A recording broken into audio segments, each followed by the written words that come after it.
যে ও আমার এখানে দেখেছে এরকম লেস, ও আমাকে ছবি বানাইছে। এখন দেখো তোমরা দেখে রেখে।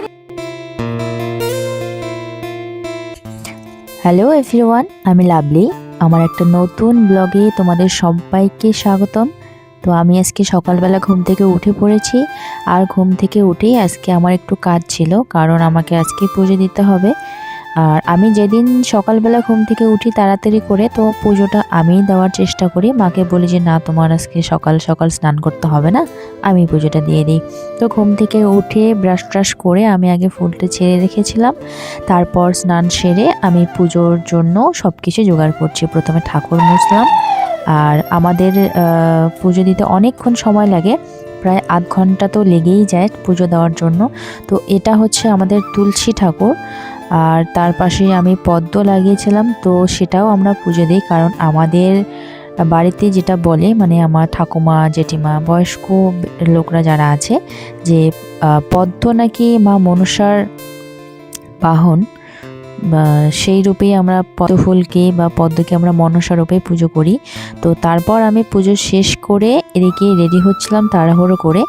আর আমার যেহেতু মর্নিং স্কুল, সকাল সকাল আমাকে যেতে হয় 8টার সময়, তো তার জন্য আমি তাড়াহুড়ো করছিলাম, আর পুজো দিতে আমার অনেকটাই সময় গিয়েছিল চলে।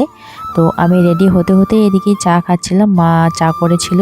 আর রাত্রে আমার মামা এসেছিল, তো চানা ভাজা অনেক কিছু নিয়ে এসেছিলো, সেগুলো দিয়েই আর কি আমি চাটা খাচ্ছিলাম।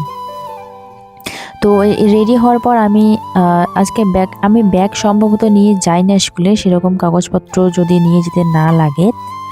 যখন কাগজপত্র নিয়ে যেতে লাগে তো তখন ব্যাগটা নিই, আর এখন তো সেরকম কোনো কাগজপত্র নিয়ে যাওয়ার মতন কোনো কিছু নেই, তাই ব্যাগপত্র নিয়ে যাচ্ছি না। আমার শুধু মোবাইলটা সঙ্গে নিয়েছি, একটা পেন নিয়েছি, কারণ পেন ছাড়া তো হবেই না। স্কুলে বাচ্চাদের অনেক কাজ দিতে হয়, আর বাচ্চাদের থেকে কলম চাওয়াটা কেমন হয়ে যায় না।